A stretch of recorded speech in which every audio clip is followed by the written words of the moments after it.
If you want to listen to this podcast, it's free. If you want to listen to any of the old podcasts, they are also free. The YouTube channel, yeah, you guessed it, no money. You don't have to pay anything to look at the old YouTube stuff. We have a blog on there. Read the blog. No charge. It's free. You can't beat free. If you don't want to listen to it and it's free, something's wrong with you. But I digress. Before the break, we talked about the NBA season. This is the All Things Sport Podcast, ATS, as I affectionately call it. ATS stands for All Things Sport. But I digress once again. Before the break, the NBA season, the second half of the season has kicked off. The All-Star break, it's in our rear view mirror. And it's going to be interesting to see who's going to come out of the West and who's going to come out of the East. I'm predicting again it's going to be a rematch 3 times in a row. The Golden State Warriors versus the Cleveland Cavaliers in the NBA Finals. But that remains to be seen. But the basketball being played on both the professional level and the collegiate level is getting down to the nitty-gritty. It's March, man. And you know what that means in the world of college basketball. It's March Madness. Teams are starting to punch their tickets to the big dance, man. I was watching games earlier today. I've been watching games like all weekend. And it's a few teams that caught my eye. And one is right here in the state of North Carolina. Although they didn't punch their ticket to the NCAA tournament, gotta shout out Campbell University, man. The Campbell Camels. And one of their players, Chris Clemens. Bruh dropped 51 the other day on UNC Asheville in the quarterfinals of the Big South Conference tournament. Now, ultimately, Campbell lost to Winthrop in the finals, but Chris Clemens had a tournament to remember. He had 51, then he had 33 the next game, and, in the finals game, he had 29. So, shout out to Chris Clemens and the Campbell Camels. Although they didn't win the Big South tournament, they played well. Also, Wichita State has punched their ticket to the big dance. They won the Missouri Valley Conference, knocking off Illinois State so to get that automatic bid. And also, Florida Gulf Coast. Remember Florida Gulf Coast? A couple years ago, they made a Sweet 16 run. They called them Dunk City. Now, after back-to-back NCAA tournament appearances by North Florida out of the Atlantic Sun, Florida Gulf Coast returns to the big dance after they knocked off North Florida today. So, man, teams are punching their tickets. There's so many more bids to be won. And I'm going to focus, because I'm in beautiful Banks Boy Studio in Durham, North Carolina, I'm going to focus on Tobacco Road. This is ACC country. I'm in Durham, home of the Duke Blue Devils. Right around the corner is the North Carolina Tar Heels. And right up the street is the North Carolina State Wolfpack. So basketball surrounds me. And also in Durham is head coach Lavelle Moten and the North Carolina Central Eagles, man. Shout out to Coach Moten. The Eagles are winners of the MEAC regular season championship, man. They're going to be the number 1 seed in the upcoming MEAC tournament to be held at the Scope Arena in Norfolk, North Carolina. Norfolk is, a place that's near and dear to me. It's the hometown of my wife. So, yeah, I love Norfolk, man. I also went to school in Virginia. I went to school at the Virginia State University, home of the Virginia State Trojans, multiple time CIAA champions in whatever sport you want to name, but I digress. So I have an affinity for the state of Virginia, although I am a native of North Carolina. But I digress, man. Shout out to Coach Moten and the North Carolina Central Eagles, man. They won the MEAC. They played great ball over there, man. Coach Moten was also named the Coach of the Year in the MEAC, and Patrick Cole was named Player of the Year in the MEAC, man. So they got it all covered. All things basketball is covered in the state of North Carolina, and particularly right here on Tobacco Road in the Triangle. And while I'm giving out congratulatory statements on the All Things Sport podcast, let me congratulate begrudgingly. I'm joking, not begrudgingly, man. I love sports, and I got a ton of respect for their program, man. Congratulations to Roy Williams and the North Carolina Tar Heels, man. Finished 2 games clear of Notre Dame, Louisville, and Florida State to win the regular season in the ACC, man. Kudos to Roy, man. Roy lost 2 good seniors last year in Marcus Page. And he did a yeoman's job this year of getting the Tar Heels back to prominence, man. So shout out to Roy. Now, as you know, I'm not a big Tar Heel fan. I don't pretend to be a UNC fan. But Roy did his thing, man. kudos to Roy. And, with that being said, can you Tar Heel fans please get off Roy Williams' back? You give this guy such a hard time, man. Roy Williams is a Hall of Fame coach.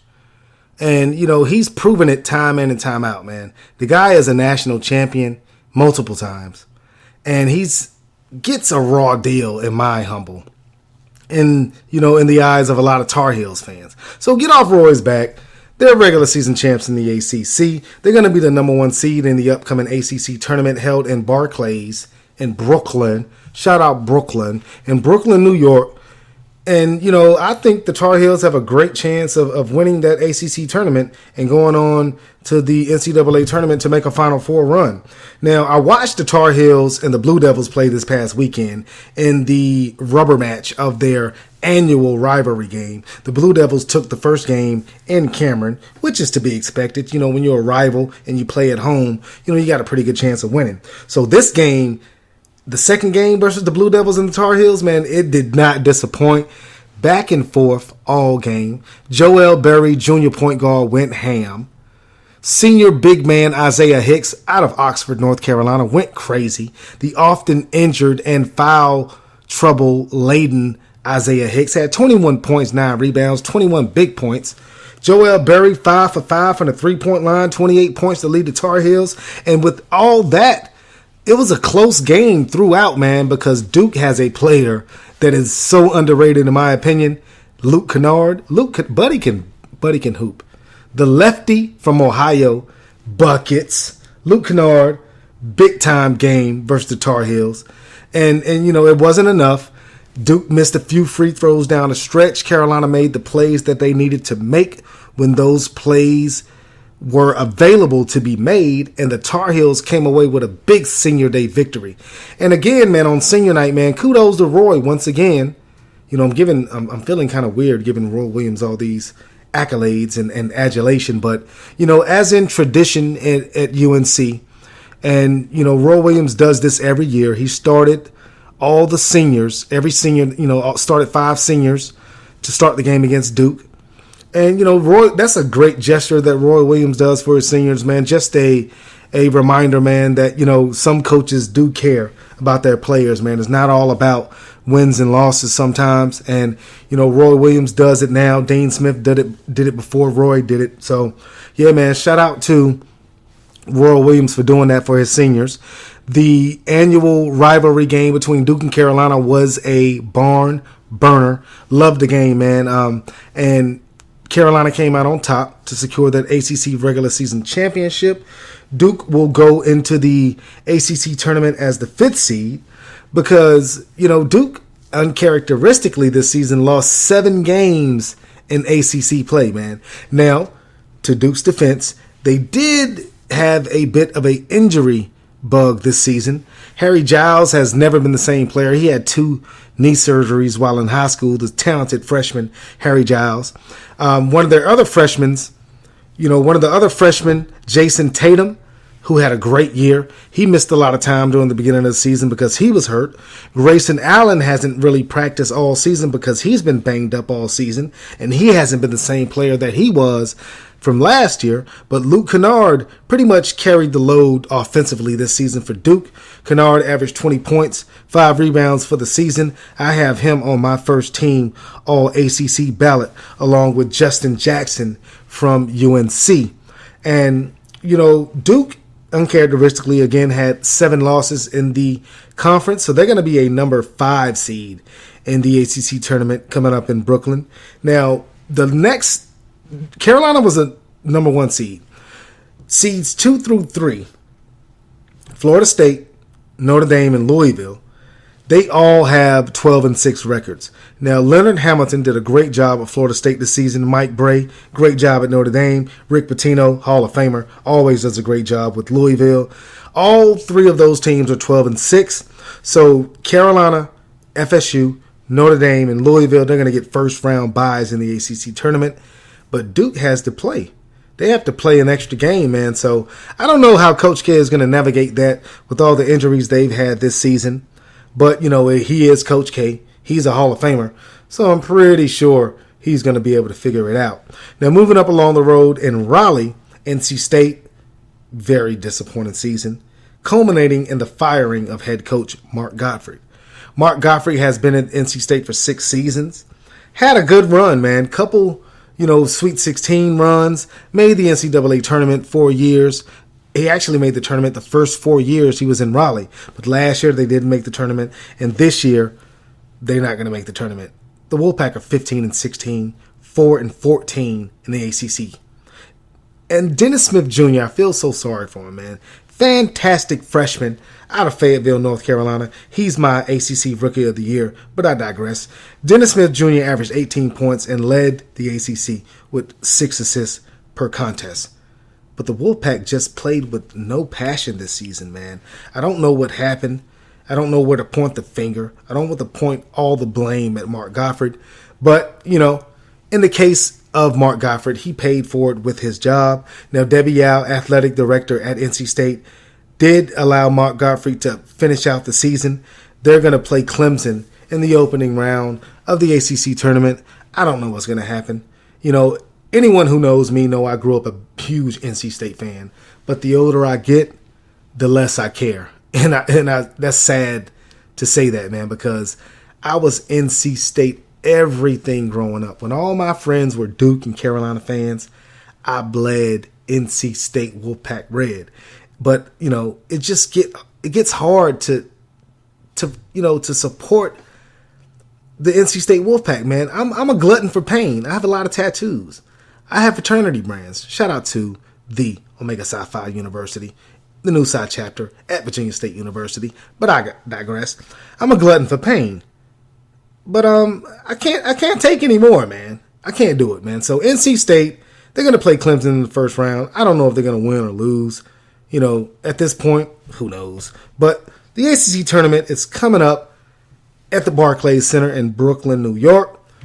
It's going to be interesting to see, man, who wins that tournament, because this season in the ACC has been crazy. Anybody can beat anybody. Should be a 10-bid league for the NCAA tournament. UNC, Florida State, Notre Dame, Louisville, Duke. You got Wake Forest, Miami. It's a lot of teams. Virginia Tech. We're looking to get 10 teams in the ACC, from the ACC in the NCAA tournament. And I got to give shout outs and kudos to Danny Manning for the Wake Forest Demon Deacons, man. He has Wake Forest on the cusp of an NCAA tournament berth, man. And he has one of the best players in the league, John Collins, on his team. And a lot of people in the media think that John Collins may be the ACC Player of the Year.